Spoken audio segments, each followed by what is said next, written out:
Le 10 décembre, c'est la journée internationale du chant choral. Alors, j'ai pensé aujourd'hui te faire une vidéo à ce propos-là parce que la plupart d'entre vous ont déjà tous fait partie d'une chorale ou aimeraient peut-être en faire partie. Donc, c'est super plaisant. J'ai déjà fait d'ailleurs une vidéo à ce sujet-là, les bienfaits du chant choral. Je t'invite à aller la voir. Je t'écris le titre. Mais il y a aussi parfois des erreurs que ça se peut qu'on fasse dans une chorale.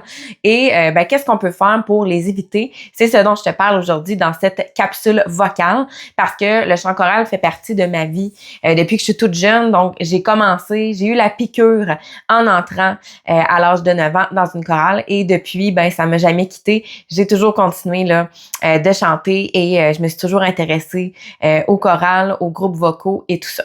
Donc, voilà. Alors, reste là, je te parle des 5 erreurs à éviter lorsque tu fais partie d'une chorale. Donc, l'erreur numéro 1, c'est d'aller forcer sa voix pour se faire entendre parce que oui, c'est correct quand on chante, par exemple, en tant que soliste, de vouloir chanter plus fort, de vouloir se faire entendre, justement, mais quand on fait partie d'une chorale, on le sait, c'est un tout. Donc, on veut pas nécessairement ressortir du lot. Donc, on veut arriver à un son. Qu'est-ce qu'on fait pour éviter ça? C'est de revenir à un son confortable. Donc, t'es pas censé t'entendre nécessairement plus que ton voisin. Donc, on va en reparler un petit peu plus tard au niveau du blend.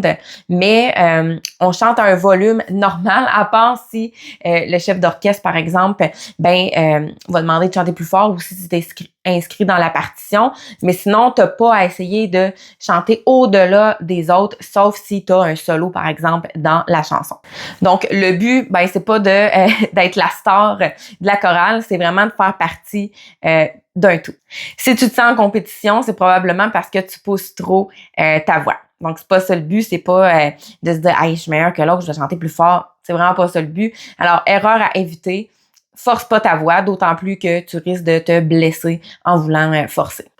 Bon, l'erreur numéro 2, c'est d'être trop timide. Donc, à l'inverse de vouloir chanter trop fort, il y en a qui vont chanter tellement doux, qui osent pas prendre la place, puis finalement, on les entend pas du tout. Donc, à part être là pour profiter du moment, ta voix va se perdre, puis c'est comme si t'étais pas là au final. Donc, c'est vraiment d'aller trouver le juste milieu dans tout ça. Le résultat, quand tu chantes trop doucement, c'est que ta justesse devient instable. T'entends plus ta note, t'entends plus qu'est-ce qui se passe. Tu deviens dépendant des autres pour rester dans la bonne tonalité. Et ça, c'est pas nécessairement quelque chose qu'on recherche. Donc, le but, l'astuce, c'est d'aller viser un volume moyen, clair, assumé. T'as pas besoin d'être fort, t'as juste à être présent au final. Puis, on part, comme je le dis souvent, de la voix parlée. Donc, quand on chante, donc t'as pas besoin de parler tout doux, mais t'as pas besoin de parler fort. Alors, vraiment d'aller trouver l'entre-deux. L'erreur numéro 3, c'est de respirer au mauvais moment. Donc, par exemple, je le dis souvent, on ne respirera pas en plein milieu d'un mot. Donc, je dirais pas bonjour, je vais vraiment faire mon mot au complet. Donc, évidemment, si tu es dans une chorale qui a des partitions, parce que c'est pas toutes les chorales qui en ont, évidemment, si tu es dans une chorale qui a des partitions, il y a certains endroits que ça va être déjà annoté sur la partition. Tu dois respirer à ces endroits-là. Il y a quelques fois que ça va être le chef de chœur, j'ai dit chef d'orchestre tantôt, mais le chef de chœur qui va dire de respirer à tel endroit. Donc, le but, si vraiment tu es à bout de souffle, c'est d'aller faire une petite respiration volée qu'on appelle petite césure.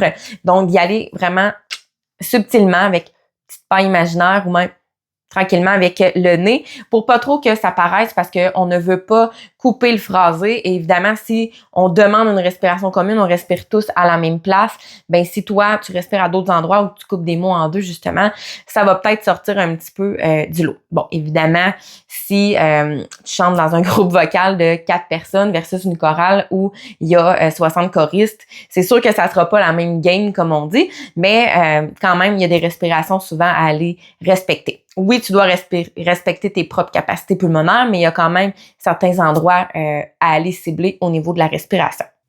Aussi, la règle d'or que j'ai envie de te dire, regarde toujours ton chef de chœur parce que justement, lui, il est là à l'avant. Des fois, il y en a qui sont, si tu fais partie d'une chorale, sûrement que tu sais à quoi ça ressemble, mais des fois, il y en a qui se disent, qu'est-ce qu'il fait lui à l'avant?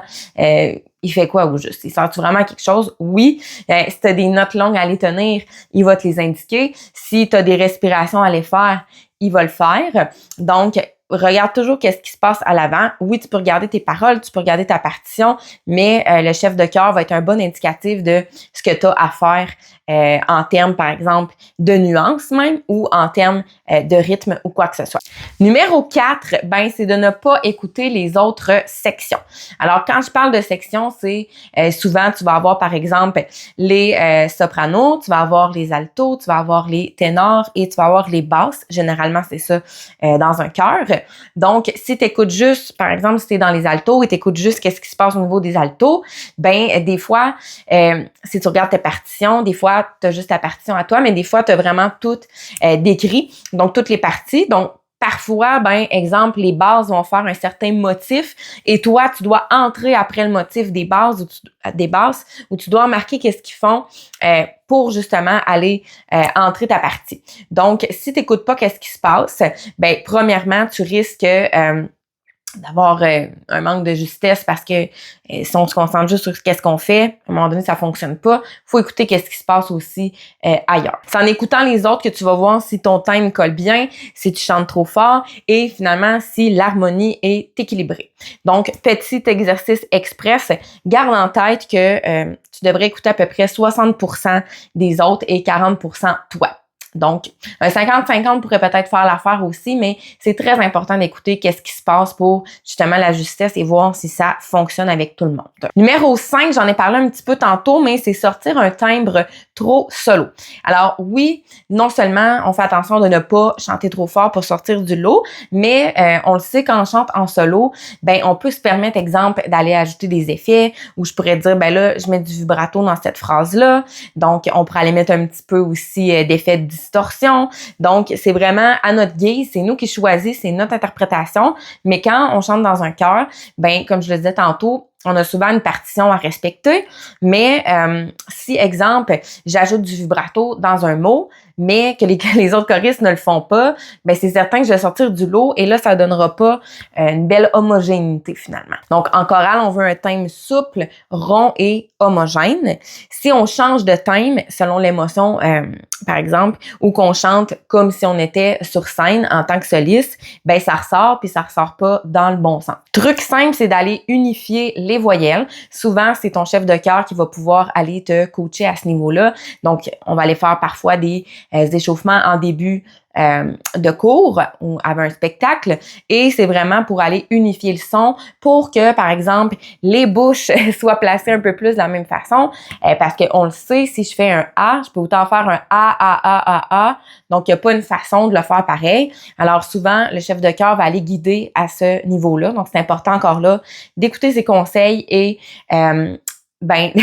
d'écouter ses conseils et de les appliquer, j'ai envie de dire aussi, c'est sûr et certain. Ensuite, on va aller adoucir les consonnes. Donc, ça va faire en sorte aussi qu'on va moins sortir du lot, à moins que ce soit demandé encore là par le chef de chœur.